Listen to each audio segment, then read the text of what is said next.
Well, how do we even want to approach this? I don't know, because we've never really done. Well, I mean, we've done plenty of things where we talk about more than one thing at once. But I don't know. I mean, I guess we got to talk about the Ribos. Is it Ribos? Yeah. Ribos. Ribos. Ribos. The Ribos operation before we talk about the Armageddon factor. I imagine. Well, we don't have to. I mean, No, we could talk about them as parts of a whole. We could talk about them in reverse order. That would be crazy. I don't know. Compare and contrast different elements of them. I don't know. We could do, or we could just talk about them in order. I don't. Maybe we should stick to order. I want to say we need to have some semblance of order instead of chaos. Right. Chaos would be. That's just too much. Yeah. So let's start with the Ribos operation. All right.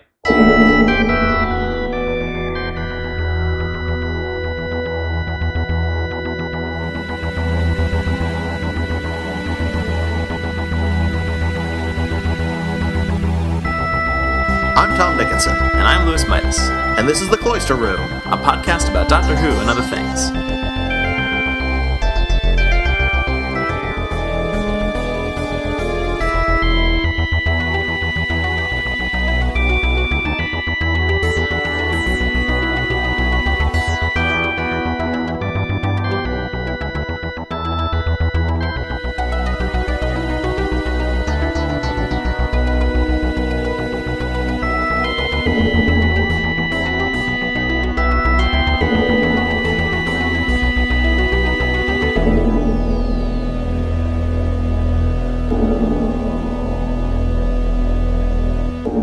How did you like the Ribos operation?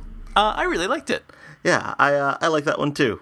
Yeah, it's neat, and it was written by Robert Holmes. That is a Robert Holmes one. Yeah. Yeah, and I've liked his other episodes, but I liked his characters. I like the writing. It's a good, enjoyable story, and it's weird because the title was not when I first heard it. I was like, well, I have no idea. I understand what these words are, I don't understand what the word Ribos is or Ribos. Well, there's Ribos, which is a nucleotide. Is that what it is? Right. Yeah. Okay. Yeah. That's right. Yeah. So maybe that kind of threw me a little bit. I mean, because under what context? Unless this is actually all taking place within a cell, which would be a huge revelation, but that never happens. But anyway, so I didn't really understand the title until it was kind of like we were like I was in the middle of it, and I was like, wait a minute, this is like the Italian Job. This is what they mean, and then and I was like, oh wow, I didn't detect that at first, but it was like I like it, and I liked this sort of con. I like the idea that there are con men out there selling planets, because I mean it stands to reason. You had people trying to sell the Brooklyn Bridge, and they had no title. Mm-hmm. But so it stands to reason, and I like the sort of story that gets built off of that. This sort of con man guy who gets in too deep, sorta. Yeah, he gets in way too deep. Yeah. Literally in some catacombs. Yeah, literally. Yeah, I don't know. It starts off being kind of, light and funny. Yeah. But then it gets progressively more like dark and horrifying as things go on, and violent, and it's like this descent into madness. It's just a really interesting story from that perspective. But I think the part of it that I do like most is the funny dialogue that's given to mostly to Garen, the more experienced con man. Yeah. He's quite a character. Yeah, and it is he's almost in the same vein of like Sablon Glitz, where he has like these little bits of dialogue like, oh, I admit I had a great struggle with my conscience. Fortunately, I won. Yeah. He's got bits like that, and it's a lot of fun. Yeah, very very similar sort of character there. But and also another similar pattern is the sort of double act, which is a hallmark of Robert Holmes and how he writes characters and stories. Although I think in this case, I think the relationship between the characters and like their role in the story was a little bit more important to it than Glitz and Dibber in A Mysterious Planet, like in that, you know, they're both important characters and stuff, whereas Dibber was just kind of like a random sidekick who just happened to be there. Yeah, that's true. Yeah, they both kind of were in this con together, and you know, yeah. So they were off doing their own things and stuff, and yeah. So they both moved the plot forward in insignificant ways, and yeah, that's good. I also liked. This has absolutely nothing to do with anything except for just me remembering stuff that you've talked about in the past.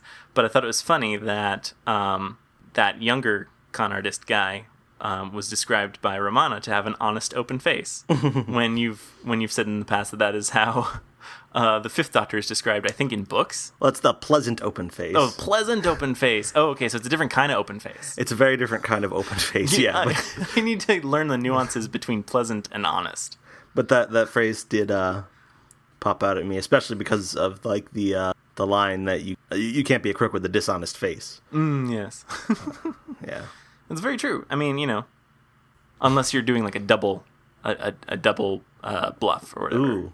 Yeah. Now that would be something. Oh, it would. What did you think about the introduction of Romana?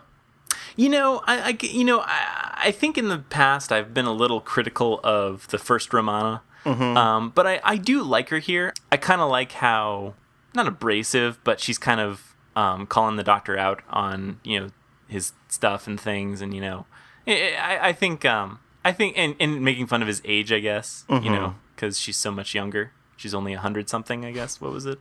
But yeah, so you know, I kind of like her here. I feel like, I don't know. I feel like I have to go back and rewatch the other stories I've watched her in, because maybe I just wasn't grasping the full context of their relationship or whatever.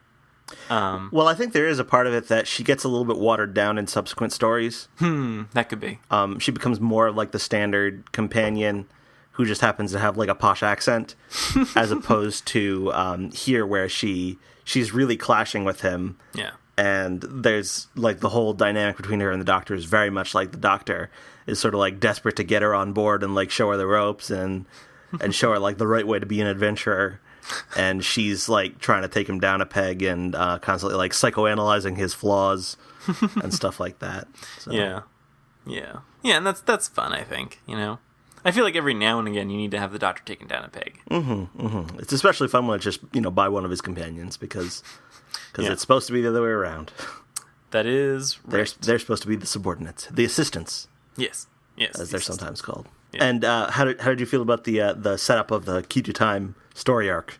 I really liked the introduction. I thought it was like, so yeah, I really liked how the White Guardian made an entrance there. I thought it was like, you know, it was really emphasizing the whole white thing with the, you know, the blindingly bright light and the pipe organ music or whatever. Yeah. You know, it was really intense. Like, oh, all right, this is what we're doing now, and so you know, you really got the sense that he was this sort of powerful, you know, guy or whatever, and then he appears in like a wicker chair. Yeah, in like this barren wilderness. yeah, and he looks, I don't know, vaguely reminiscent of like Colonel Sanders or something. I don't know, but yeah, and he's kind of just like drops this mission on the Doctor, and you know, the Doctor doesn't really have a say in it, and then there's kind of, I mean, like, you know, if you're gonna start a series arc, you know, why not start it with just the White Guardian, you know, not hijacking, but you know, bringing the TARDIS to land on this place, and just giving him a mission, you know, just giving the Doctor a mission that he has to do, you know, why not?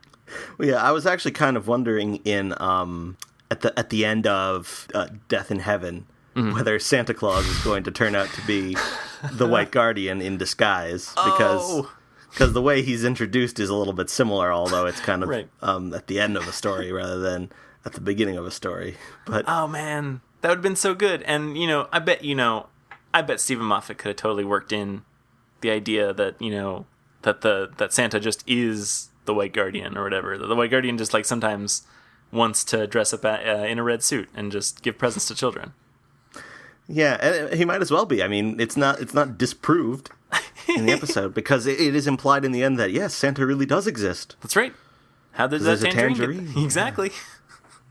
So yeah, I think there's enough wiggle room in there that we could say.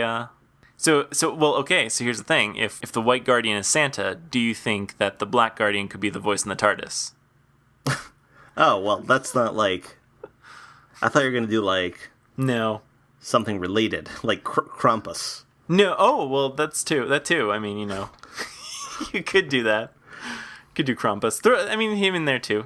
I'm just Krampus could be the voice in the TARDIS for all I know. I mean, it is kind of a like the opposite of a gift. I mean, it is kind of like a voice. Yeah, I mean, I think so. I mean, isn't silence golden? I mean, sure. So anything that breaks silence is obviously a curse. I think we should all aim to be mute. That'll be great for podcasting. I know, right? Well, yeah, that's the thing. I don't know, but sure, I think the White Guardian. Well, okay, so just backing up a little bit more, was that definitely the White Guardian at the start? Well, I mean, you're jumping ahead to the twist in the end of. That's not really a twist. That's fine. In the Armageddon factor, where the Black Guardian appears, but the White Guardian does not, and the Black Guardian disguises himself as the White Guardian. Right. I think it's supposed to be understood that this is the real White Guardian. Oh, okay. Because I mean, I couldn't really tell. I mean, there's not really like any. I mean, like because I guess I don't know. The Black Guardian does such a good job disguising himself as the White Guardian. I guess maybe his goatee's a little different. It's a little fuller, perhaps. I couldn't really tell because I mean I don't know. At the beginning of the Ribos operation, it was a little bright, I guess, and it seemed like I couldn't quite make out all his features. I don't know. I guess I wasn't looking that hard, but I couldn't tell. There was no distinguishing feature that was like, oh yeah, this is what a real White Guardian looks like, as opposed to that phony at the end of the Armageddon factor. Well, if this is something of a hint, like the actor who plays the White Guardian and the actor who plays the Black Guardian in the Armageddon factor, they appear together in Enlightenment as the White and Black Guardian. Ah, okay. Which is a Fifth Doctor story. It's the third story in the Black Guardian trilogy. Oh, right, because he comes back. Yeah, because we watched Modern Undead, the first story in the Black Guardian trilogy, some time ago. Right. But, yeah. So I guess we're supposed to assume that when played by Cyril Luckham, who's the actor, that it is the authentic, original White Guardian, except no substitutions. Right. Okay. So, because I mean, like the thing is, I mean, it seems a little suspicious that you telling me the White Guardian whose only desire would be to restore balance can't access the key to time to do that. I mean, I would understand if like both the Black and White Guardians both wanted it for their own ends, that like you'd want to set it up so that neither of them could get it. But I mean, like why would the White Guardian stop himself from being able to get it? I'm assuming. Actually, I don't really know who set up the whole key to time thing, but I don't know. This whole system seems like it wasn't really well. Like, there's probably some bureaucracy going on here. Yeah, I don't know. who decided this? Who actually filled out all the paperwork and decided that okay, no, the White Guardian can't assemble the key to time or whatever. I don't even know. Does he ever really give an explanation for why he needs the Doctor to do this? I can't remember. He said something like, I don't remember what he said. I think he just said you got to do it. Well, and when the White Guardian comes to you and tells you he needs you to do something, are you really going to turn him down? I mean, I'm not gonna. Presumably, the guy is pretty busy himself. I mean, I'm just assuming. Well, I mean, he doesn't look too busy. He's got time to lounge around in some wicker furniture. Yeah. Yeah, he can't be that busy. But yeah, no, I don't know if. I'm kind of looking at the transcript now. I don't see. The Doctor asks why he was chosen, or no, he asks why it has to be him, and then the Guardian's like, "Oh, I chose you." Well, that's why. Well, that's why. It definitely stands to reason. There are probably like rules, like with Jacob and the Man in Black. Oh, I guess. There's probably rules. Yeah, there's probably a whole list. Yeah, you don't suppose that the Black Guardian can change to black smoke, do you? Well, I mean, he says he can take on many forms, right? Oh, well, that's true. So that could be one. He can apparently take on a form where he has a bird hat. So, any yes, the most important of all forms. Perhaps his final form.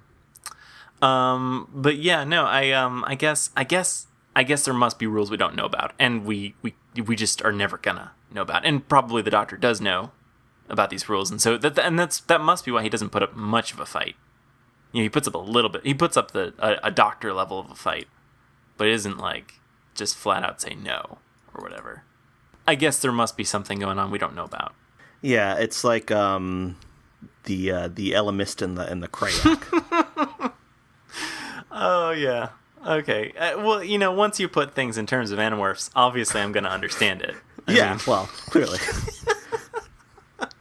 Yeah, I never finished the series, so I don't know what the deal is with them, but I presume it's similar. Wait, you never finished the Animorphs, the actual Animorphs series? No.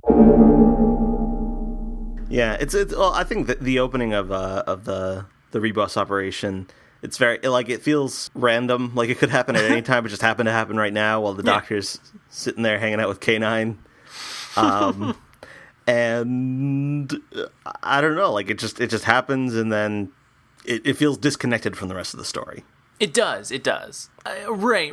And that's kind of the thing is, I feel like if this were done in the new series, and maybe this is just kind of a different type of, like, this is just not how stories were told on British television in the 70s. But, I feel like nowadays, like, the first story would be a lot of the Doctor resisting, maybe the White Guardian would reappear a few times to sort of nudge him forward.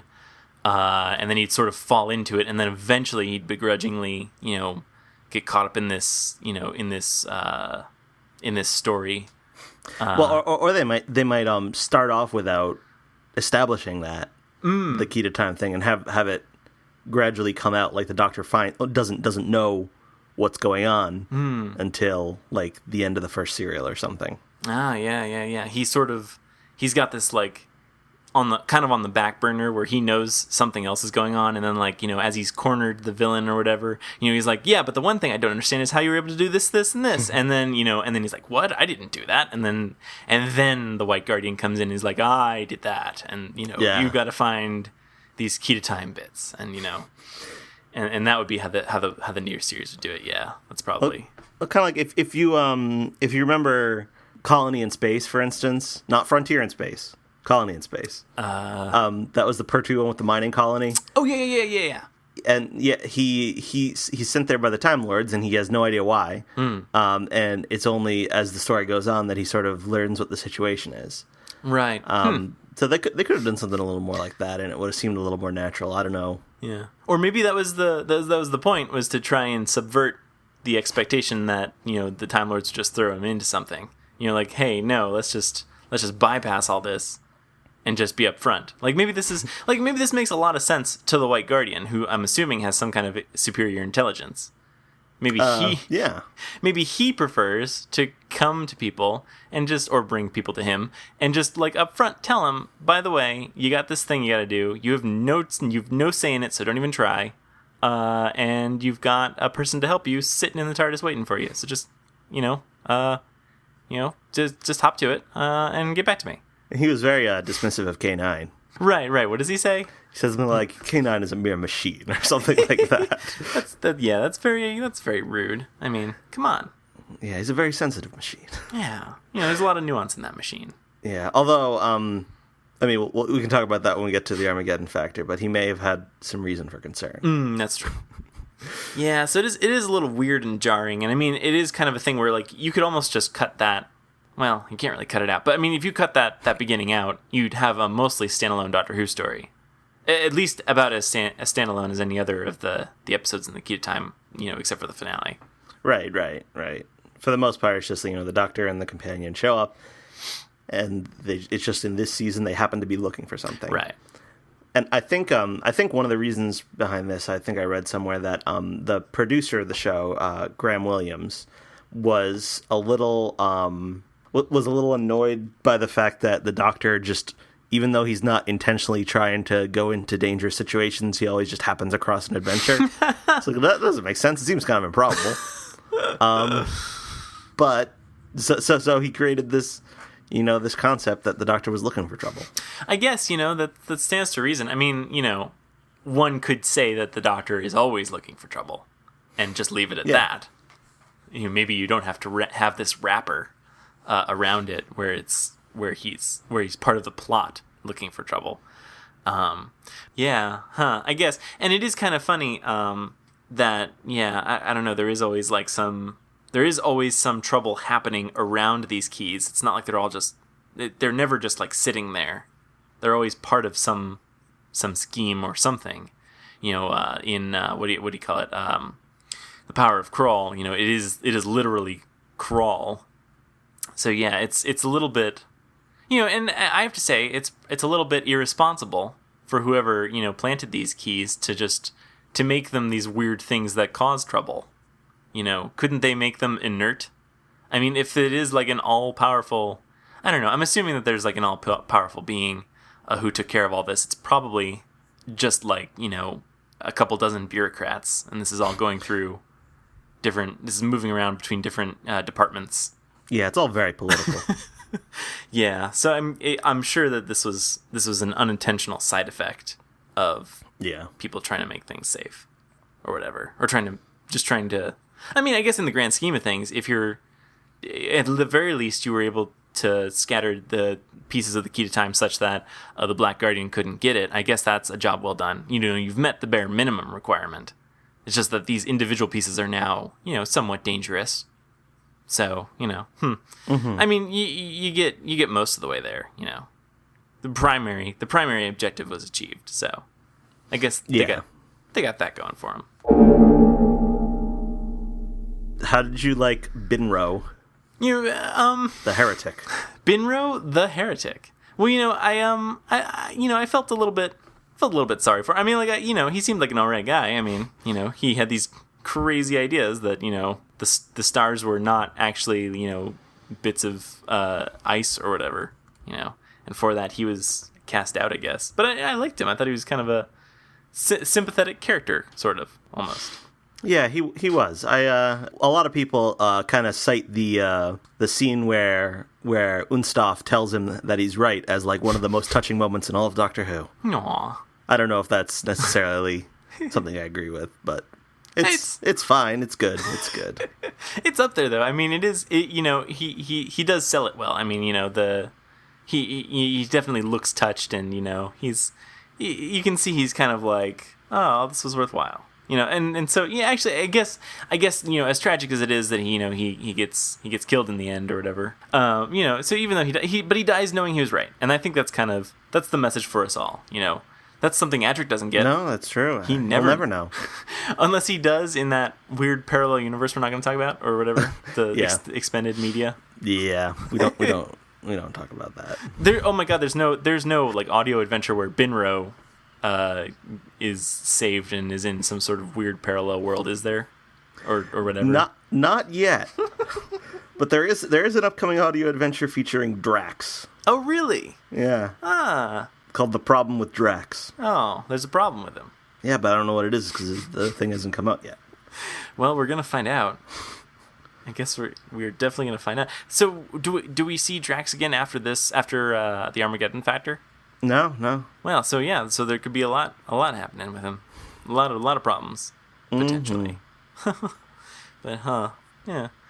I guess we're talking about the Armageddon factor. Well, I'm not ready to transition all the way. All right. Well, I think there's still more topics related to the Ribos operation to cover. Well, maybe we should cover those. Okay, so we'll hold off on Drax. Right, he'll have his time. Yeah. How would you like the Shrivenzal? Shrivenzal. Wait, okay, so that was the monster. Oh, the monster. Is that okay? Yeah. Oh, that was what it was called. The Shrivenzal. Right. I don't know. I have to say, terrible. It's really bad. Yeah, I would have to say that like that's the part. Well, because it doesn't really. It's not important at all. And I mean, I think that like if anything, that's like the one thing that I would have taken out of this episode is there was really no need for it. I mean, the idea. I mean, like, I guess Doctor Who has to have a monster, but it didn't really do all that much. It was never really like. I mean, I guess there must have been some point where it attacked somebody or something. Well, I mean, it's mostly just that they're the reason that the catacombs are so dangerous. Right. Okay. Yeah. That's their main role is to indirectly threaten in the catacombs. Right. Yeah. So it's kind of like, nah. Yeah. I mean, I guess you could have a monster down there, sure, but you don't have to like. Yeah. I don't know. Yeah. This may be an example of Doctor Who trying too hard to have a monster. You know. Yeah. Another Vincent and the Doctor. Exactly. But yeah, well, yeah, and the thing is, like, you know, obviously this wouldn't have been a pure historical. I mean, right, because this is, obviously it's still, you know, sci-fi concepts. But, you know, you certainly don't need to have a monster. That's, I think sometimes Doctor Who can work without a monster. And I mean, you know, yeah, I have to say, like, I mean, I guess in the past, there's been, I guess there is perhaps some evidence that monsters do like improve viewership figures or something, but I mean, like, I do have to wonder if like viewership figures would have been any different had the monsters just not been in this at all. Yeah, because they're not at all central, and they're not like, yeah, they don't end up. It's not like they're trying to take over the planet for themselves or anything. You know, they're just there, and they're kind of incidental. And actually, it's funny because prior to you asking me what I thought of them, I completely forgot they were in this episode. So. Really? Yeah. Well, I mean, and that could just be. I mean, that could just be how. That could. See, just I find them like they stick out in how stupid they look. Oh, I don't know. I mean, well, the thing is, you know, I think like maybe my mind is capable of very quickly snapping into some kind of fugue state that just lasts until they disappear from the screen. So that could be it. That could be. I mean, I think that might be a survival instinct of some kind. I don't know. I don't know in what capacity, but. Yeah, they are terrible though. You know, now that I'm really thinking about them. Yeah, they don't do, and that's the thing is they don't do anything, and they keep one in like to sort of help guard that the crown jewels or whatever. Yeah. And I mean, I guess that makes sense, but like, you know, come on. Yeah, I mean, they also have guards. Right, and you think the guards might, you know, not be fooled by like whatever, like a ham or whatever you toss down. Yeah. You know, they probably would not accept that so readily. The guards would not accept the ham. So this story features another example of the Doctor deliberately killing the bad guy. Yeah, it does, doesn't it? It really does. He switches the he gives the graph. Or the Graf, what was it? The Graf Vindicate. Yeah, he gives him the explosives. Yeah, he does. And then he dies. Yeah, that was kind of strange. It was definitely a little bit. I mean, like, it could be that, you know, the Doctor understood this prophecy had to come true. That, you know, only one of them would live. Oh, yeah, could be. Maybe, you know, it's possible. I mean, I don't want to. I mean, but if someone, you know, in like golden deer antlers comes and says, you know, hey, all but one of us is gonna die here. Maybe don't mess with that. You know, so yeah. The Doctor knew the stakes. Okay, well, I suppose that's true. I mean, in the Doctor's defense, he was a bad actor. He was a bad actor. Yeah. It is weird though, because, you know, like, even as I was watching it, I didn't really like enjoy it. I was a little bit surprised. I mean, I guess. Because, you know, I feel like that's part of the Doctor. Part of what the Doctor does is, you know, he, I don't know, I guess he doesn't really do that so much in the classic series, but I always feel like he should offer, you know, the bad guy a way out and be like, hey, look, I gotta stop you. You know, either give up or, you know, or this is gonna happen. Yeah, and usually it just so happens that the bad guy is you know, destroyed by their own folly. Mm-hmm. Or something along those lines. Yeah.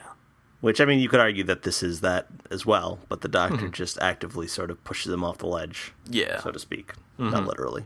Yeah. Yeah, I mean, it's this sort of, yeah, I mean, it's a little bit muddy because, you know, neither party is really in the right here. I mean, you know, the Groff, you know, he's asking, this guy he doesn't even really know to, commit suicide or whatever on his behalf. So that's kind of not cool. And if it's going to be either the doctor or him, obviously, it's going to be him, not the doctor. Mm-hmm. So, I mean, who could really say? But it's kind of not great. I guess I got to be okay with it, but I don't know. Well, that's fair enough. Yeah. Oh, did you notice Tom Baker's injury? I did, right. That was the quote, like the injury he sustained from, what was it, somebody's dog? Yeah, from the actor who plays the Groff. His dog. Was it really? Oh, well, then, yeah, I'm glad he blew himself up. Yeah. So apparently, that guy had a trick that his dog could do where he would hold something in his mouth and the dog would jump up and grab it.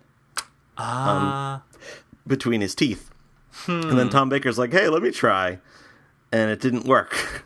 I see. So he got pretty badly cut, and this was towards the end of filming of this of the Ribos operation. So throughout most of the story, it's not there.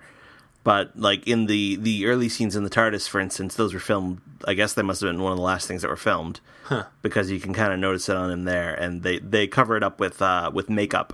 Yeah. But apparently the makeup made it worse, which is why in the pirate planet it's more obvious and visible. Interesting. Yeah. Well, yeah, and I remembered that kind of. Yeah, I remember that being very, very noticeable in the pirate planet, but yeah, and I guess that's just it's just a delayed kind of explanation. Yeah, it's a timey-wimey wound. There you go, exactly. Well, he does get that wound inside the TARDIS. So, while traveling through the time vortex, who knows what that could do to a person, as they're traveling through time and space. It's very true. So, but it's definitely healed by the Armageddon factor, or at least it looked to be healed. I don't know if that's maybe I just didn't notice it. But. Yeah, I don't notice any mark or cut on him in the Armageddon factor. So by then it would be better. But. Yeah. Yeah, I don't know how quickly they filmed these things. I mean, I'm assuming it took them a better part of a year, but I don't know. I don't know that for a fact. Yeah, I don't know how long the filming schedule was, but it was a while. Yeah, I'm actually a little bit. Yeah, it's weird that nobody. I mean, maybe it's not weird, but it seems weird to me that nobody stopped Tom Baker or said, "Hey, don't do this thing with a live animal while we're filming a show." Yeah. I mean, obviously, I'm sure nobody really thought that could happen. But that's why you have lawyers to think of those things. So, it would be tough to believe that that sort of thing would go on with the new series. But I don't know. I can't imagine Matt Smith being bitten by a dog. I don't know. But I just kind of imagine. I don't know. The BBC must do something to keep their actors in some sort of bubble, some sort of hermetically sealed bubble while they're filming, or while they're not filming, rather. I feel like that must be what they do, right? It has to be, because otherwise they'd just be, falling all over the place, breaking arms, breaking legs, getting bit by dogs on the lip. Exactly. You can't take that chance. So after the Ribos operation, there was the Pirate Planet. There was. And then the Stones of Blood, which we didn't watch for this podcast. Mm-hmm. And the Androids of Tara, which we also didn't watch for this podcast. And then the Power of Kroll, which we did. Mm-hmm. And then the season ender was the 6-parter, the Armageddon Factor. Yeah. Yeah, so do you think it brought it to a good conclusion? I really do. I really liked it. I thought it did a really good job of wrapping everything up. And I thought, yeah, and the thing, why you say it like that? I think it's kind of boring. Oh, really? Yeah. Oh, I really liked it. Oh, well, you're wrong. Oh, I could very well be. Yeah, no, I admit that I could be. So is this just your personal opinion, or does all of Doctor Who fandom agree with you? I don't know, actually. So we don't know where it falls in the Mighty 200 or the. Oh, I guess I could look those up. I didn't think to look for them. Yeah, well, and it might be good to know, at least in terms of the fandom at large, which story they think is better of these two. Whether it opens strong and finishes weak, or I am sure that the Ribos operation is rated higher. Really? Yeah, it has a very, very good reputation. Oh, okay. Because it's a Robert Holmes, or just because people. I think that, and also people just like it. Yeah. Yeah. Well, yeah, and I mean, like, Robert Holmes. Yeah, Robert Holmes almost feels like the the classic series Stephen Moffat. I don't know if that's like a good. I don't think he has as much of like a hate them. Oh, that's a good point. Right, because right, there's no Holmes hate hashtag on Tumblr. Not yet. There probably could be, though. I think there could be. I think you could definitely create one. Yeah. Wow. I don't know. Maybe. I think classic series writers had it way easier than the new series writers do. I think like nowadays they get. Well, I mean, I guess they probably got a lot of feedback in the olden days too. But it was probably more. There's probably like a greater barrier to entry just because you had to like actually write a letter to the BBC or something. I'm assuming that's how you get. I mean, yeah. How would you get in touch with a writer before the internet? I think it was mostly letters and also like conventions and stuff like that. Yeah, conventions. They've always had those. I don't know what kind of convention scene there was back in the 70s, but yeah. So I mean, like, there are a lot of barriers to entry there. You gotta first of all you gotta take the time to actually like write out what you want to say on paper, and like I mean, obviously that was how you did things before the internet, or before computers. So I guess that's not that big of a barrier because I mean people were used to it. So it's not as big of a barrier as I imagine in my mind. Yeah. But so the Ribos operation was ranked at 103. And the Armageddon factor was 204. What? Wait. Okay. So that's on the new poll. Yeah. Okay. Because there's because that's beneath 200. Yes. There's 241. Oh. Okay. Okay. Huh. Wow. I don't think it deserves that. I don't know. I don't think it deserves that either. I think it goes on a little long. I don't really like the Shadow that much. Oh yeah. Yeah. Did you like the Shadow? I mean, I liked him as much as I like. Now that I can see why you wouldn't. I mean, I think he's kind of I guess if anything, I would call him a wasted opportunity because he's really supposed to be like the anti-Doctor. Yeah, that's the thing. It's like the entire concept of him is that he's been going on this quest too. Well, no, he just circumvented the whole thing and went for this mythical. I don't know how he figured out. I mean, because it's not clear to me. I don't know how he figured out which piece was the sixth one. Like, and that's the thing is that everyone, but there literally must be some kind of ranking system because it works out with the whole like destiny thing that they were going for with Astra, being the sixth child of the sixth generation of the sixth dynasty, and it's like, oh, that means you're the sixth piece. Sorry. Yeah. So obviously there's some kind of numbering system. Did the Doctor just happen to find them in the right order, or was it just like the thingy, the little doohickey just happened to be set to find them in order? It must be that it was like a setting because presumably it just matters in what order you assemble though. Yeah. Well. I mean, it stands to reason. I mean, they're all that kind of intricate piecing together. It could. You don't want to do these things out of order, certainly. Right. Nah. But so yeah, somehow this guy worked out. Somehow the Shadow worked out what the sixth piece was.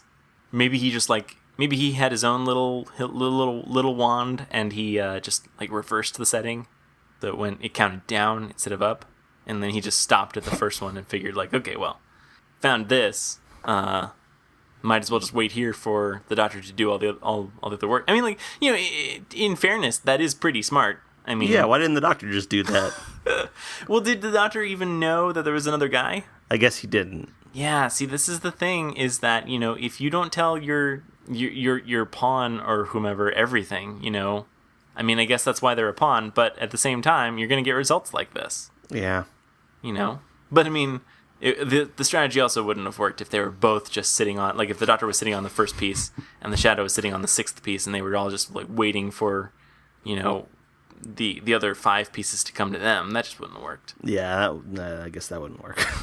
Yeah, you can't both execute the same strategy. But yeah, no, I mean, so obviously there's something going on there, intelligence wise. He has a plan.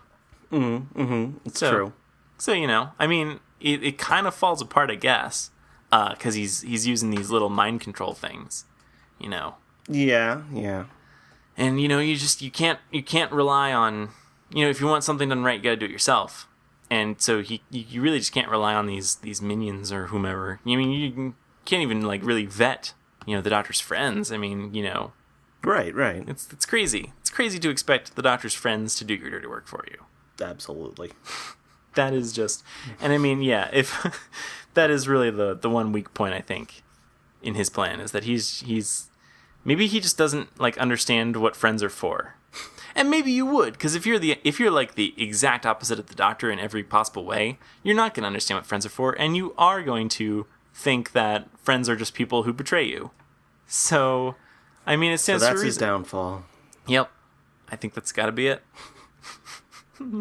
Poor Shadow. Poor Shadow. I feel bad for the guy. I feel bad for him. So, but, like, that's the thing is, you know, I'm assuming that the Doctor and Shadow are, like, evenly matched. So, what kind of a species is he? Does he ever say? He doesn't. I don't think he does say. He's probably from an evil species. That's right. He's evil.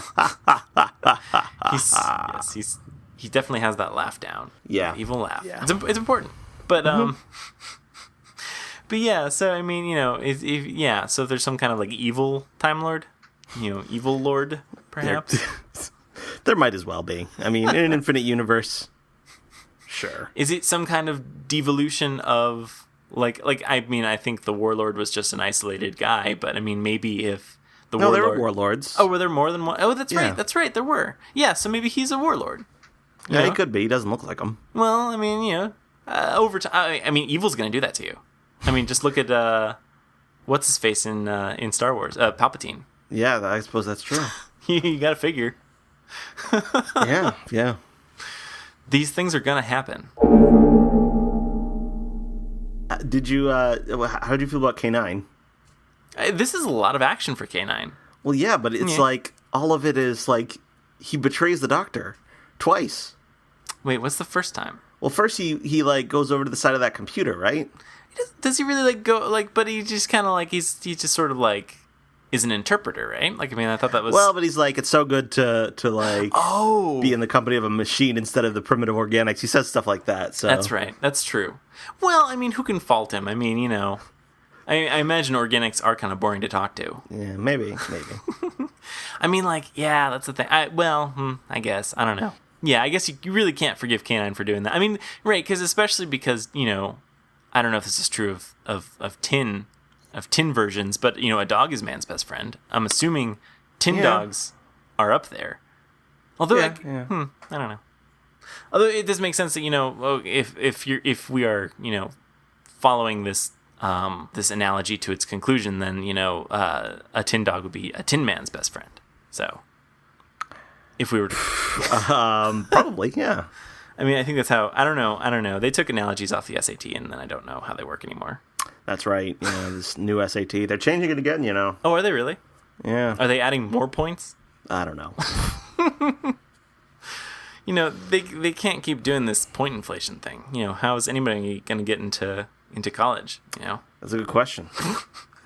That is the question. Yeah. K9 did get a lot to do in this story. He did. And he was only like directly harming things for some of the time. Yeah. He got possessed. I mean, it happens to the best of the companions, I guess. It does. That's a staple, I would say. Yeah. So I guess it was his turn. It was his turn. Well, right, and you often don't get such even floors everywhere. You know. No, yeah, and the Doctor commented on that. Actually, he's like, "Oh, no swamps, no water, so we're good." Right, yeah. I guess, and the thing is, like, I feel like if I were watching Doctor Who straight through, I might get sick of K9, but I like seeing him.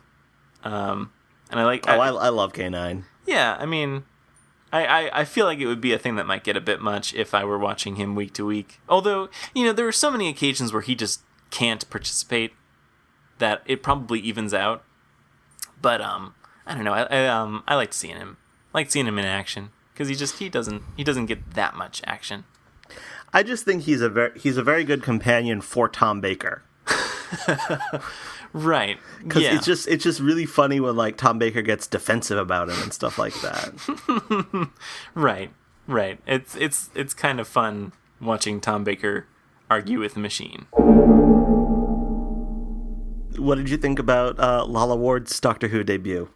I mean, it was really, really weird. It was really weird because I knew that she turned up because I know there's a point where Romana is regenerating and she like picks the Lalla Ward character because obviously Princess Astra, right? Princess Astra, yeah. And so I knew that it was coming, but it was still a little bit surprising. But I mean, like it's also really hard. I feel like because I've seen the second Romana so much that it was really hard for me to remind myself that this was not Romana.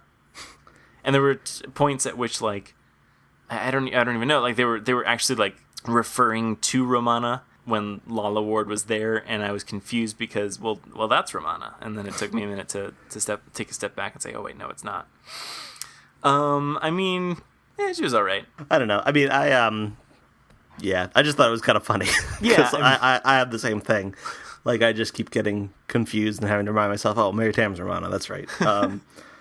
But yeah, and it's just kind of it's just very strange how they did that, because the very next story, Mary Tam regenerates. Oh, is it? Mary Tam's not even in it.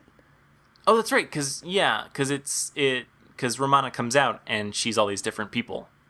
Like she's like right, like she keeps going back in, like she's changing outfits or something. Yeah, as I recall, I might be wrong. I think she starts off as Lalla Ward and then tries a few different things on, and then settles on Lalla Ward. But yeah, so this story was like a series wrap on Mary Tam. But it's, I don't know, it's just a very strange way to go about doing it. And I guess Mary Tam actually suggested her for the replacement. Huh. Interesting. Because at this point, I think she was waffling about whether or not she wanted to leave, much like I guess Jenna Coleman has been doing. But eventually, she came to the decision that she wanted to leave, but they had written it as though she were staying. So late in the process, they sort of she suggested that Lalla Ward take over, and Tom Baker kind of said, "Oh, that's a good idea," and they went with it. Well, there you go. Yeah, and it's funny because I don't know, people make such a big deal out of, the Doctor being, an actor who has previously been on the show. I mean, well, they don't always make a big deal out of it, I guess, but it's weird that here, first of all, Romana basically just chooses it, and then it's someone who we just got done seeing, and it's. And if I remember correctly, it's basically played off as not a big deal at all. Like, yeah, most Time Lords, or at least some Time Lords, can choose what they look like. Yeah, there's no real explanation. She doesn't seem to think it's odd. The Doctor doesn't seem to think it's odd. There's no big deal is made out of it. It's just treated as though this is, par for the course. Yeah. Like I guess maybe it could be one of those things where like, where you're born with either the ability to do that or not. It's like when you like you can sort of like curl up your tongue. Some people can do that, some people can't, and so this is like the Time Lord equivalent of curling your tongue. Sure. But yeah, I mean that could very well be. I mean, yeah, and so I think it's funny that it would be very easy to sort of spell out like, oh yeah, sometimes it's just I mean, I don't know, the new series in particular makes, well, I guess every like all of Doctor Who makes out the Doctor's regeneration to be this kind of mysterious thing where you never really know what you're going to get. But I mean, like you I don't know, it stands to reason that there's something that goes into it. I mean, or at least you could very easily say, oh yeah, there's something kind of subconscious that goes into it. I mean, and that's kind of the thing with whatever explanation they ultimately, if they want to focus on for why Peter Capaldi looks the way he looks. It doesn't need to be that elaborate. It could just be, I mean, because, you have right here an example where, Romana literally chooses to look a way that she liked. She just, saw a face she liked. Yeah, it's like, I'll have that. Yeah. Like you're picking out like an outfit in a store window, It's just like, hey, I like that jacket. Maybe some Time Lords just have like this regeneration Pinterest where they can just go around collecting like looks that they like. Oh man, yeah, I guarantee you that there is some Time Lord social media network that works that way. I guarantee you. Because how could it not? Yeah. And in any case, the Master decides he wants to be young when he turns into John Sim. Oh, that's right. And then, Melody Pond says she's concentrating on her dress size when she regenerates into River. Mm-hmm. Yeah. So it's been reinforced in the new series that for some Time Lords anyway, you can just choose it, or you have some measure of control over it. Yeah. But the Doctor doesn't seem to have that. That's true. Yeah. Well, yeah, and it's actually, that's interesting. I mean, I guess you could almost say that. Like in the case of the Master, I guess you could almost say that up until that point, in the new series anyway, the only other example of regeneration we had was actually like an example of it where the Doctor became younger or looked younger. But yeah, at least in terms of the new series, I guess, if we're assuming that only like if this was a line exclusively in the new for series. Sorry. Yeah. I mean, you got to kind of check out the classic series in a lot of instances to make sense of anything, I think. Well, no, you don't have to check it out, but I mean, it helps. Helps to make ludicrous explanations easier. But I think, yeah, because right, because there's nothing wrong with the first Romana. Like, she doesn't get shot or anything at the end of this. Not obviously. I mean, like, there's no clear sense that there's something wrong, but I have no idea what the explanation for that would be. Like, well, yeah, I don't know. Well, it's kind of weird because it gets into like issues. I mean, like, obviously, like, you could injure yourself, but I mean, like, that's got to be morally wrong, right? I mean, like, I mean, like, for an example of this is like the Sixth Doctor's regeneration into the Seventh. It's not incredibly clear what happened there. That's true. And in fact, I guess what we're meant to assume is that the Ronnie grams into the TARDIS, and then the Doctor just falls over and hits his head or something, and right. then regenerates.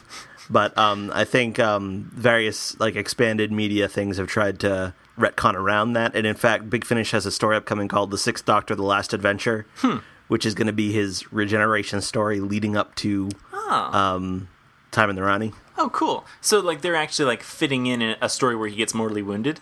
Like, where it ends with him mortally wounded? Is that what... It seems like that's what it's going to be.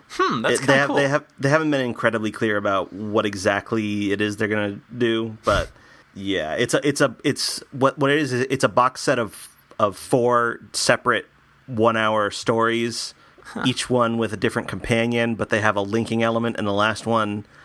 is the Sixth Doctor and Mel, and presumably it's going to tie into his regeneration. Huh. That's kind of cool. I mean, like, because, it is a little bit disappointing that, that Tom Baker never really got, like, a regeneration story. I mean, I don't remember. Did you say Tom Baker? You know what? I did say Tom Baker. I meant to say Colin Baker. Uh-huh. We've been talking about Tom Baker for a while, so that other Baker. Yeah, it's a shame that Colin Baker never really got his actual, like, regeneration story, where he got to, hallucinate Adric or whatever. Well, this is going to be it. Well, yeah. So that's exciting. That's cool. And that's, well, right, because it almost feels wrong. Because, I mean, he's still the Doctor. Well, right, that's the thing. I mean, that's what he says. Yeah, that is the kind of loophole, He never got to give a farewell speech or anything, so...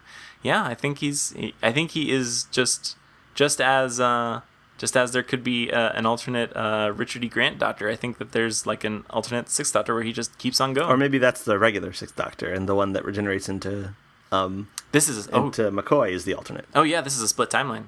Yep. Like, what if this is not the legit timeline? The legit timeline is one where Colin Baker is the Doctor forever. Yeah, I think that's got to be true. Yeah. This has all just been fanfic. Basically.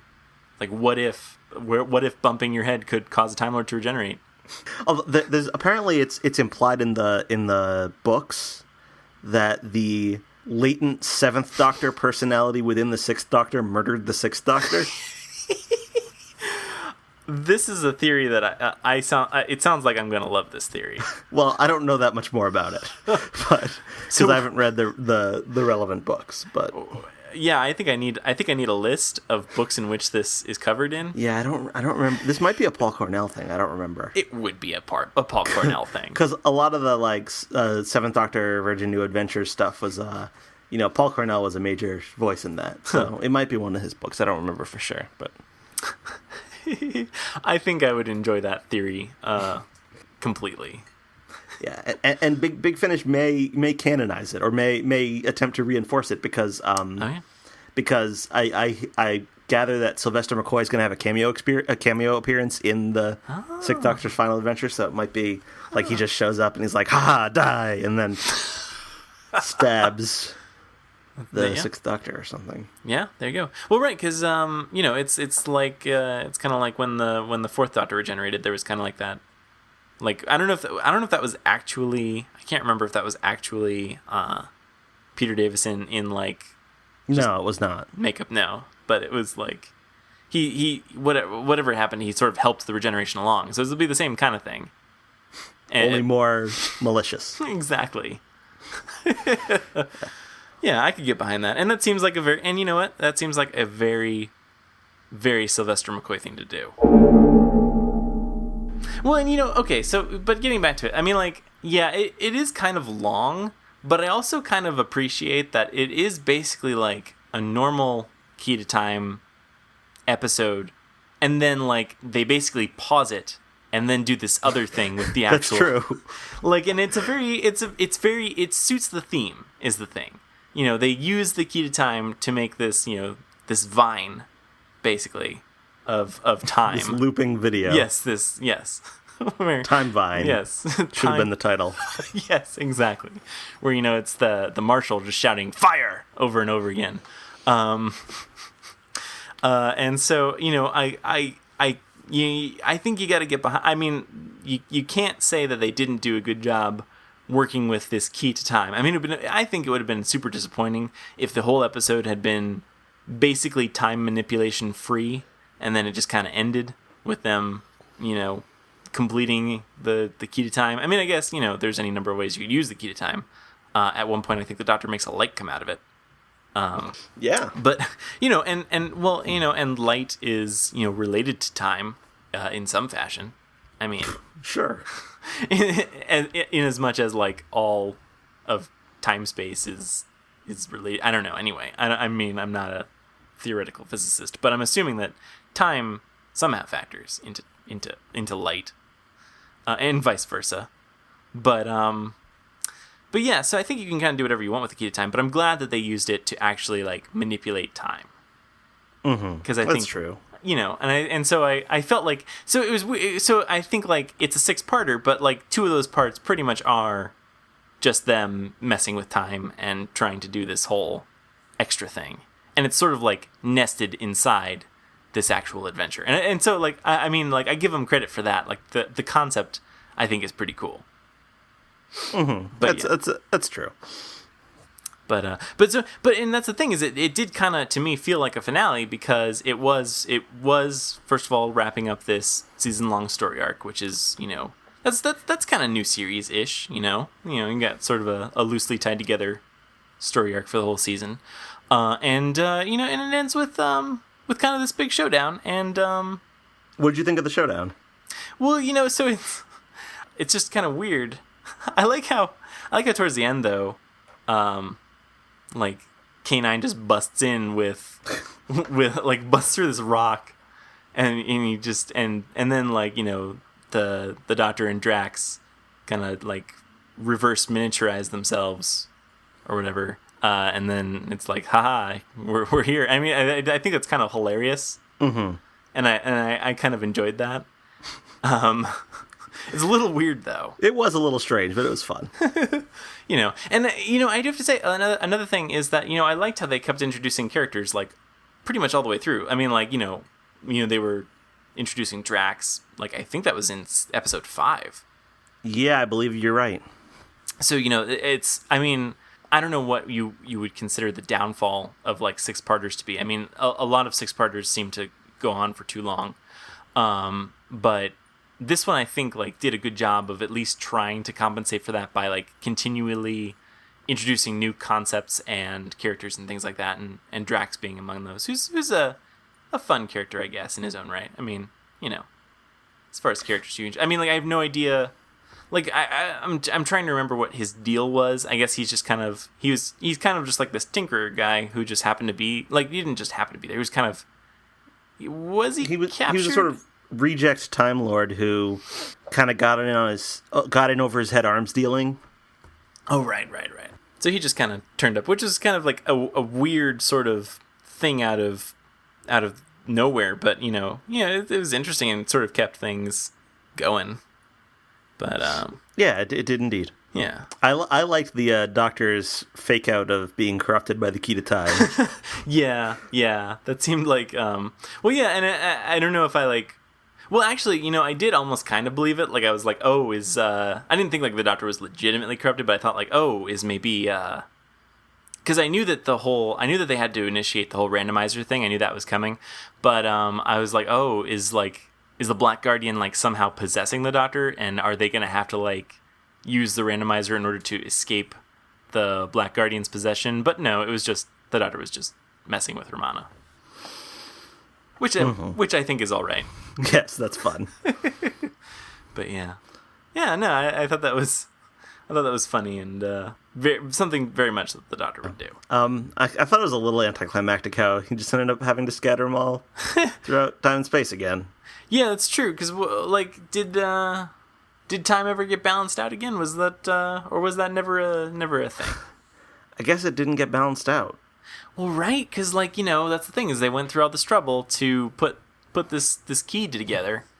And I guess, I don't know, to my mind, that feels to me like, I mean, obviously, like, all right, it's a pretty strong argument that, no, at the beginning, it was actually the White Guardian. But I feel like if you had, like, a headcanon where you have this idea that, like, oh, no, there was no White Guardian this whole time. It was always the Black Guardian. Then that maybe makes a little more sense because you're just saying, like, oh, well, yeah, the Black Guardian was just trying to trick the Doctor in order to mess something up, and this is actually not a real thing that anyone actually ever needs to do, and it was all just an elaborate ploy to trick the Doctor. But then I guess that doesn't really make sense, because then why would the Black Guardian set up someone else to try and also get it? So. But yeah, no, because right, that's the whole point. Is aren't we balancing out time? Unless the White Guardian is such a mastermind and such a genius that he knows that just whatever the Doctor's going to do with the key to time is actually all that is needed in order to balance things out. Well, maybe that's it. Yeah, I just don't know. I mean, you could say that, like, maybe he was really just watching from afar and saying, like, yeah, this is how it's supposed to be. The Doctor's using it to do these weird things, and this is somehow balancing out time. Maybe just the act of putting it together is enough to sort of balance things out. I have no idea. Well, maybe balance just isn't all that important. Maybe, I think balance might be overrated. Maybe it is. I mean, who's to say? Yeah, I think the concept of balance is kind of, you have to have a certain amount of kindness and a certain amount of murder. It's like, that's not true. Yeah. You don't need balance. Yeah, come on. I mean, my Wii Fit yells at me every time I turn it on because I'm not balanced. But, come on. I mean, there's that, I guess. But, I think, yeah, I mean, balance is kind of a weird concept. Like, you're telling me that the forces of evil and the forces of good are supposed to be evenly matched? Like, come on. I thought you're supposed to want good to win. Aren't you? Like, isn't it supposed to be, like, I mean, you got to figure, like ground beef, maybe, where it's, like, you got 80% beef and then, like, 20% fat. Actually, even that's a little bit fatty. Like, we're, like, 90-10, just for flavor. Yeah, something like that. I mean, yeah, I'm pretty sure you want good to win. And that's the other weird thing, is that, like, whenever we talk about, or whenever they have the idea that, like, oh, here's these two evenly matched forces, there's the White Guardian and the Black Guardian, and, the White Guardian is for good and the Black Guardian is for evil, and the White Guardian, but they don't want opposite things, because the White Guardian just wants balance. I mean, that's not what the Black Guardian wants. The Black Guardian wants all of it. He wants everything. It would make more sense if it was like order and chaos. Yeah. Yeah, because those are two opposing. Yeah, and I guess in a sense, yeah, order you could say keeps chaos in check, and so I guess you could desire 50% order and 50% chaos. Yeah, like enough to keep things interesting without having them go crazy. Exactly. Because if there's no chaos, you can't have that. I mean, because isn't that and that's and that sort of transcends. Yeah, and like order and chaos transcend like the notion of morality, basically, as far as I can tell. Yeah, I would think so. Yeah, because I mean, like, you want like things like random number generators to continue to work. Like that's how you have like encryption and stuff. Right. I mean, if everything were perfectly ordered, I mean, nothing would work. Exactly, and then you'd have the issue of like, well, is there such a thing as free will? I'm sure that gets wrapped up in there somehow. Probably. It usually does. It usually does. And that makes sense then, because the White Guardian, if the White Guardian were the representative of order, then he would want things to remain balanced, because that's probably the nature of order. Even order recognizes that it can't be everything. But chaos probably does want it to be everything. Or maybe, I don't know. Chaos probably likes chaos. Probably. Mm-hmm. How would you feel about like the new series doing a sort of mission-based storyline like The Key to Time? I mean, like, I think it could work. I mean, and it, as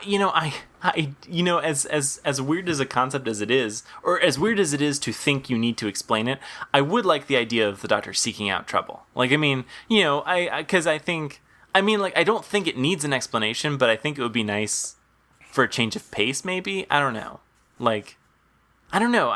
But you don't need to justify that. But I mean, like, overall, I think it could work. I think it. Because I mean, it's just, and the thing is, it's just loose enough that it could still let you do basically whatever you wanted for a Doctor Who episode, as long as like somewhere tucked in there is your objective, and you just you just do it, and then you're back to the adventure or whatever. Or whatever, doing your objective could solve the adventure too if you wanted to do it that way. But I mean, I don't know. I think it would be nice to do. I think it might be nice to do again, maybe. I mean, like, but you'd have to have like a really interesting. I feel like, especially for like today's audiences, you need like a really interesting objective. Yeah, I think I'd like to see it maybe one season, but I wouldn't want them to do it often. Because I do like the notion of, like, this is just what the Doctor does. He just kind of wanders around and gets into messes. Right. And he does it because he likes doing that. Yeah. As opposed to because he's, like, following orders. Well, right. And I almost feel like, if you're looking for an explanation, I feel like the one you get in The Doctor's Wife should be sufficient. Enough. Yeah. Yeah. That should be good enough. Because, and that's the thing is, the TARDIS is at least partially sentient. Mm-hmm. At least, it's always been implied that. And I mean, The Doctor's Wife kind of cemented that idea. I think that's really all you need. I mean, just the TARDIS has some say in it, and she puts him down where he needs to be. And that should really be it. But I mean, yeah, I think occasionally, maybe giving him a mission would be fun. Here. But very occasionally. Yeah. But yeah. So that might be fun. But that's the thing is, like, what kind of... Because the new series has these big finales, and, the whole universe is at stake. So, like, this is kind of along that sort of same thing, where it's like, oh, well, all of time needs to be... Yeah, but in the new series, it's like... It always like just arises organically out of the Doctor doing what he always does. That's true. It's not like at the beginning someone like gives him a list of things he needs to find, and then each episode is like him finding one item on the scavenger hunt. Right. Yeah. So like I would almost say like it would be weird if the whatever on this scavenger hunt was like if it were the same stakes, like if it were like a universe ending, but I guess you can't really take a step back and say like, oh, well, now it's just like a grocery list. Like you'd need those same stakes. But I mean, I think it's weird that all of a sudden now there's this artificial, these artificial stakes that like came about. Well, not even artificial, but I mean like, now it's a list-based agenda and stakes. I don't know. Yeah, I don't know. But, like, if there is a concept that needs, some kind of scavenger hunt to happen, I'd be cool with it. I'd be cool with them doing that. I think it'd be fun. Yeah. So I assume Princess Astra was like a Douglas Adams insert. Why? Isn't Astra a thing? Oh, there's a character named Trillian Astra, I guess. But okay. So I don't think so. No, though he was like he wasn't. I don't think he was script editor of this season. Oh, okay. I assumed it was. Oh, so this is just complete coincidence then. Or was he? I don't know. I thought he was only doing the next season. Well, all right. Well, So that was just a coincidence. I mean, Astra is not that original of a name. Probably. It's pretty close to Astrid. Or Astral. Astral, yeah. Asteroid. Yeah, plenty of words there. Oh, yeah. The Armageddon Factor was Douglas Adams' first story as script editor, so he took over at the end of the season. So I don't know. Could have been. I don't know. Could have been. Maybe he just liked that name. Maybe. Huh. Yeah. Well, so in any case. Then he stayed on for the remainder of the following season as well, all the way through to the ill-fated Shada. Yes, Shada. Oh, actually, that is something I want to bring up. This has nothing to do really with anything, but I'm bothered by the TARDIS light, because it's this little blue spinning light on top of the TARDIS, and I don't know why it's like that, but it bothers me. Oh well. That's not the usual light, but it was like that in Shada, and I was wondering if it was just like a Shada thing, like if this was part of the reason like Shada never made it to air was because they had this little temporary light issue. Exactly, but I guess it was pervasive. Maybe it was. I honestly don't pay that much attention to that kind of thing. Oh, I pay way too much attention to that kind of thing. And so it really bothered me. I'm actually not sure if this season is at all canon, because this light was messed up. Well, it may not be. Well, that's true. Who knows? I mean, maybe that's the mission light. Maybe that's just what the TARDIS looks like when the Doctor's on a mission. Yeah. I don't know. That's I don't know better. Mission light. I don't know if there's... I don't know if there's a production explanation for why they suddenly changed what it looks like. Because it almost changed the light fixture. I mean, he just changed it. But why? There has to be a canon reason. Because the old one broke, and then this one breaks, and then. But that doesn't. But like, it goes from like a blinking, pulsating light to like a spinning police light. And I mean, all right, it's more police themed, sure. But I'm bothered that it's this spinny light. It doesn't do that. It doesn't do that. It looks like some kind of knockoff, like somebody else just ripped off Doctor Who, and they just built a set and props that looked similar, and they just got the light wrong. Like the off-brand Wii or whatever that you'd get at like drugstores for like $20. I wish I could be of more help to you. I just don't understand it. It's just there, and I gotta get over this though. Yeah, you really do. All right, I'll get over it. I'll find some way to get over it. Okay. All right. Before we stop, do you want to talk briefly about the trailer? I don't know how much I have to say about the trailer. I brought it up, and now I'm thinking, and I don't actually know if I had any like profound thoughts that haven't already been discussed to death on the internet.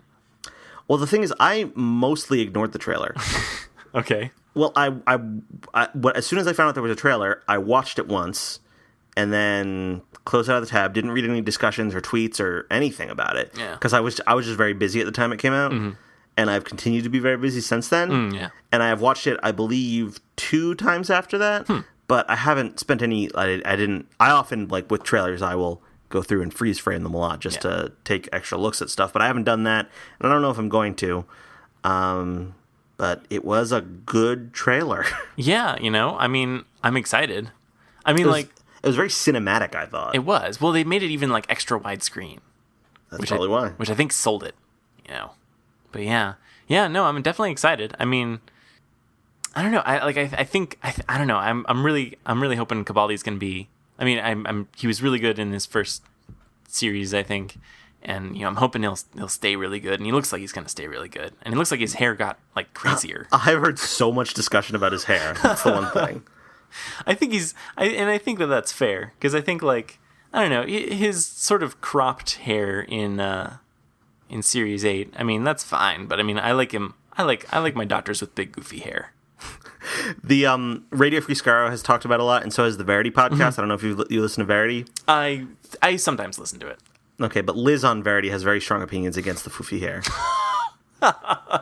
Well, she says that seasons where the Doctor has big foofy hair are always the worst seasons. That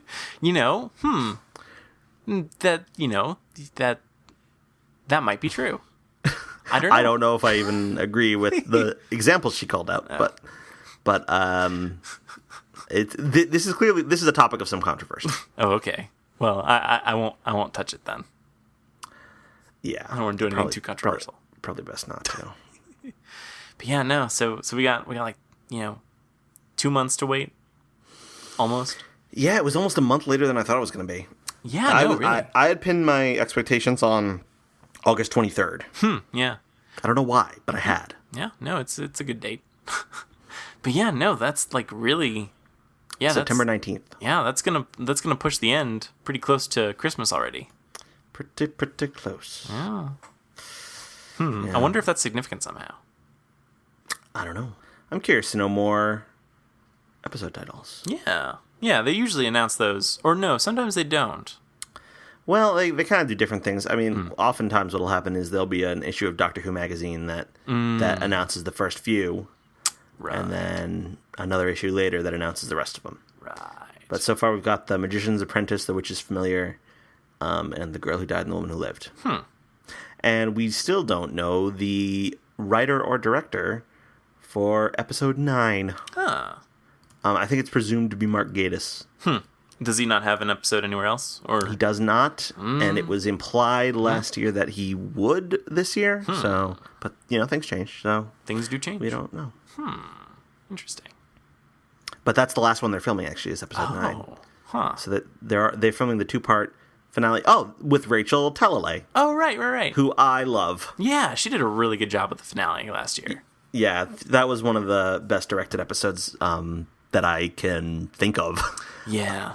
And I do think she's fun on Twitter, and I've heard podcast interviews with her, and she interacts with fans, and I really do like her a lot. So I'm glad to have her back on board. Yeah, that's cool. She can keep coming back as far as I'm concerned. Yeah. Sure thing. I know Hetty McDonald, who did Blink, is doing the 2-part premiere. Oh, really? Yeah, that's her first thing since Blink. Oh, wow. Huh. Interesting.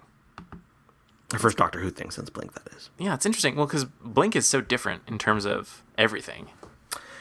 Yeah, not only the script and the cast, but also the direction, and I think the music is pretty different. So it has a very singular kind of feel to it. So I'm kind of curious to know what that's going to look like in the high definition world of 2015.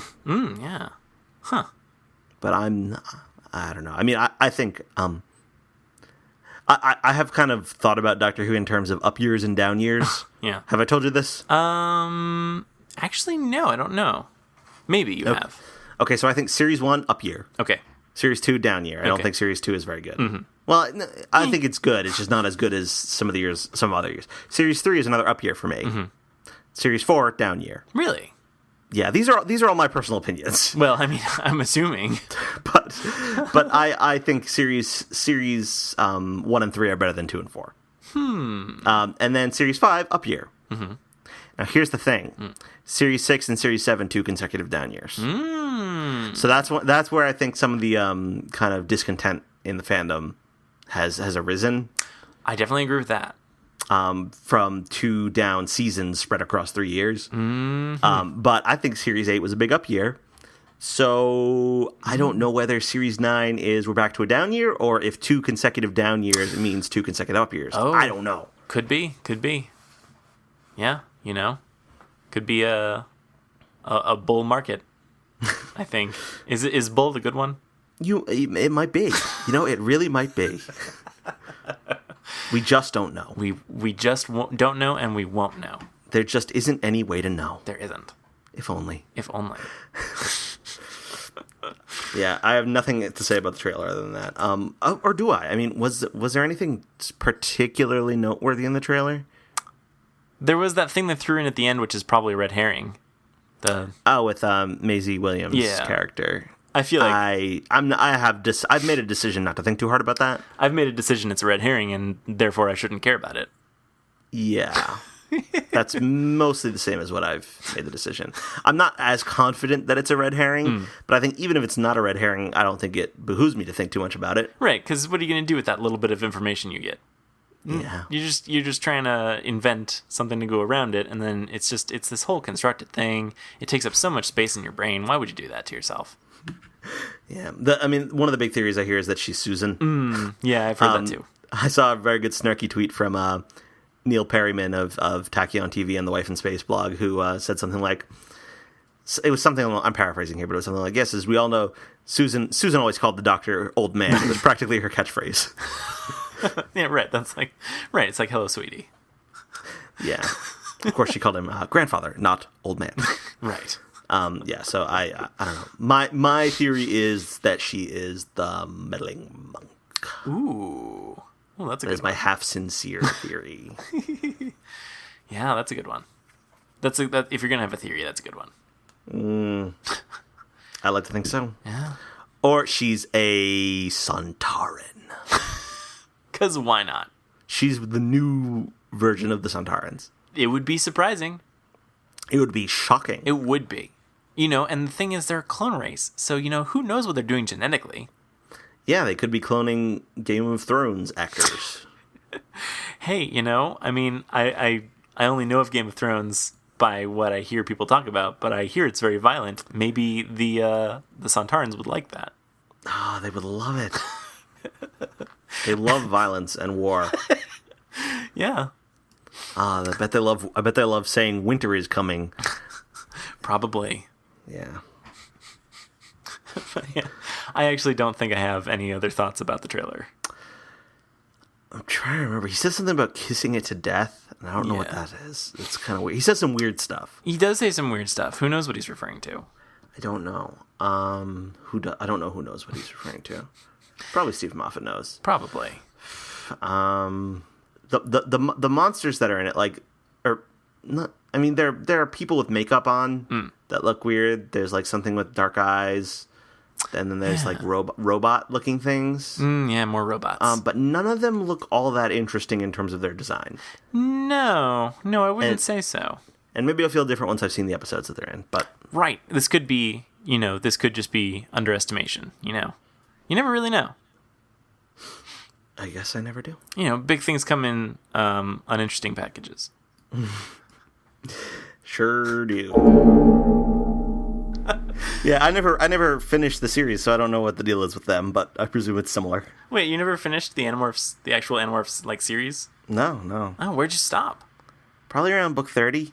Oh wow, that's only like that's not all the way. No. That is most definitely not all the way. That is like, well, right, because I think there was a total of 50 books. There was 52. plus the specials. Oh right, the Megamorphs, I believe they were called. Yeah, if I'm remembering correctly. Yeah, that sounds right to me. And I was. I don't know if I want to get on this tangent, but sure, go ahead. Well, no, I remember looking at the Wikipedia article for like either list of Animorphs books or whatever, and I think it said that there were 4 Megamorphs, and I only remember reading 3. I remember the dinosaurs one; that was pretty awesome.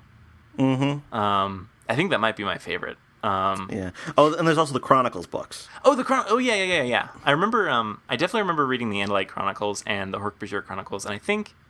Oh yeah, I must have read the Ellimist Chronicles. I don't know if there was. Oh, and then there was Visser. There was Visser. Yeah. I may have read Visser. I don't remember whether or not I read Visser. I feel like I did, or maybe I'm confusing it with the Andalite Chronicles. And I read the first Alternamorphs book. Oh, is that the Choose Your Own Adventure? Yes, clearly non-canonical. Clearly. Although, actually, yeah, I remember that too, and I remember being upset. I remember being upset because it was not up to the caliber of the Goosebumps Choose Your Own Scare books. Oh. Because I felt like you had a lot more freedom in those books. But for and I don't know if like, yeah, I don't know how you. I like. Do you think like the actual authors wrote those? Like, do you think R.L. Stine or K.A. Applegate actually sat down and wrote those Choose Your Own Adventure books? Oh, well, K.A. Applegate didn't write half the Animorphs books. That's true. She didn't. I mean, in fact, I think I later found out that, she starting with, I think it was the 27th. All of them from then on were ghostwritten. So that might be why I lost interest in the series. And I just didn't know that. Did she not even write the other ones, the Megamorphs or the Chronicles? I think she wrote the Megamorphs, the Chronicles, and some of the last book of Animorphs. Huh. But I think the rest of them were just the rest of them from the second half of the series on were the rest of the monthly books, the regular books were just ghostwritten. That's interesting. I mean, like she did an AMA on Reddit, and it was very interesting. Oh wow, yeah, I think I remember seeing that, or I don't remember reading it though. But yeah, I mean that's I want to say that that's disappointing, but I almost feel like I don't know, like I'm used to media now where there are multiple writers. I mean, well, I guess I was always used to like television shows, but I mean, I guess that kind of feels more like a television show. I don't know. I don't know if I feel deceived or not. I don't know. Yeah, I don't know. I mean, like, if they're going to be multiple writers, they might as well put their own names on it and have their own distinct voices. Yeah, that's true. Instead of trying to just, like, pretend it's all one thing. That's true. Yeah, like, what's the point of Ghost? Is this, like, a royalties thing, I guess? Where you... it probably is. Yeah. If your name's on the book, that's where the money goes. Yeah, and I presume the others were just, like, paid a flat fee. Yeah, that would do it. The ghostwriters were, yeah. Do we know who the ghostwriters were? Yeah, they're all credited in the acknowledgments. Oh, right. I remember seeing that. And not questioning it. Okay, so that was how you knew. That's how like you can identify, some kind of piece of hardware by the serial number where it came, like what part of Korea it came out of, or something. Yeah. I don't know. Okay, huh. Well, so that's yeah, I don't know. I don't know. I still liked him. I mean, I guess. But well, the weird thing is, I actually don't know if I've read all of them. I know I read all the ones towards the end, because that was when it seemed like there was like I guess there was always kind of an ongoing story, but I detected it more towards the end, which may have been the point. But I feel like some of the early ones I actually have just never read. I know I read the first one, and I don't know if I read. I know I read some, like, I know I've read most of them, but I feel like there's pockets where I haven't read them. But anyway, I don't know. Maybe someday I should go back and reread all of the Animorphs. I tried to do that, but what I found was that even though I thought like the characters were good and the science fictional concepts were good, the prose was just very kiddish, and it was very hard for me to get through. Yeah, actually, I remember reading, I guess maybe some of the first book, like just like sort of glancing at a few pages, and it just seemed really kind of kiddish. I mean, yeah, I mean, and that's tough, because I mean, I didn't detect that when I first read it, and that's disappointing to me that it hasn't held up. And it's also weird because you get things like, I mean, it was a few years later, but around that time, well, I mean, I guess around the time Animorphs was wrapping up, I was like reading Harry Potter books. I'm pretty sure. Yeah, and I think the first couple Harry Potter books are a little bit kiddish, yeah, such true. that if the entire series are written in that style, it wouldn't necessarily have the same staying power it has. That's true. That's a good point. Yeah. Actually, yeah. Now that I'm thinking about it, Sorcerer's Stone probably, or Philosopher's Stone, whichever, is probably a little bit more towards that sort of kiddish writing. But no, definitely. J.K. Rowling definitely didn't like adhere to that going forward. Which, yeah, and I guess, yeah, because I feel like, I don't know. Anyway, this is off topic. Yeah, it's all very off topic.